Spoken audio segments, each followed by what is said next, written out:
धुळे शहरामध्ये गेल्या काही दिवसांपासून मोकाट कुत्र्यांचा हैदोस वाढलाय आणि या मोकाट कुत्र्यांचा बंदोबस्त करण्याची मागणी नागरिकांनी वेळोवेळी केली आहे. पण तरी सुद्धा मोकाट कुत्र्यांचा बंदोबस्त न झाल्यानं शहरातील नगाव बारी परिसरामध्ये राहणाऱ्या हेमांगी रावत ह्या 6 वर्षांच्या मुलीला पिसाळलेल्या कुत्र्यानं चावा घेतलाय.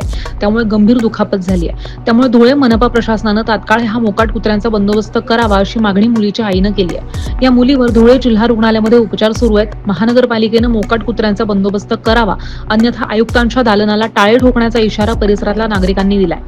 दरम्यान गेल्या काही दिवसांपासून मोकाट कुत्र्यांमुळे नागरिकांना दुखापत झाल्याच्या घटना वारंवार समोर येऊन सुद्धा महानगरपालिकेनं ह्या कुत्र्यांचा कुठलाही बंदोबस्त केलेला नाहीये. त्यामुळे नागरिकांना त्रास सहन करावा लागतोय.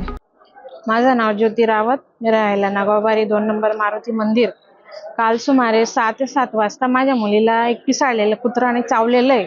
माझ्या मुलीला एकदम गंभीर जखमा आलेल्या आहेत आणि असे पिसाळलेले कुत्रे भरपूर पोरांना चावतायत, पण महानगरपालिका त्याच्यावर लक्ष देत नाहीये. अशाच प्रकारे एक 2 वर्षाची मुलगी आमच्या बारीवरच कुत्र्यांनी फाडून मारून टाकलं तिला आणि असे बऱ्याच पोरांना कुत्र्यांनी चावलेलं आहे. तर आता आमची हीच मागणी आहे की अशा पिसाळलेल्या कुत्र्यांनी महानगरपालिकेने काहीतरी बंदोबस्त करावं आणि आमच्या लेकरांना रक्षण करावं. एका 6 वर्षाच्या मुलीला पिसाळलेल्या कुत्र्याने अक्षरशः लक्ष तोडलेले. आम्ही वारंवार तक्रार करून देखील आमची महापालिकेने कोणती दखल घेतली नाही.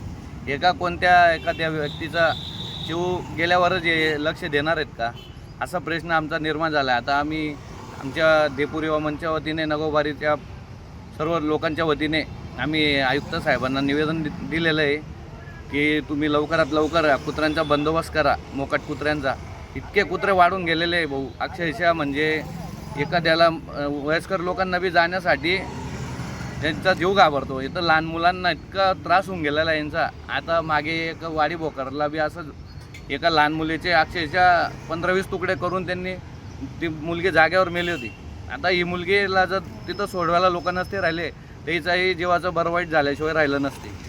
तर आमची एक विनंती आहे नगावबारी परिसराच्या वतीने की लवकरात लवकर मोकाट कुत्र्याचा बंदोबस्त करण्यात यावा अशी आमची मागणी. जर नाही झाला लवकरात लवकर येत्या 5 ते 8 दिवसामध्ये यांचा बंदोबस्त नाही केला तर आम्ही आयुक्ताच्या कॅबिनला ताडे ठोकून नगरपालिकेला ताडे ठोकल्याशिवाय राहणार नाही.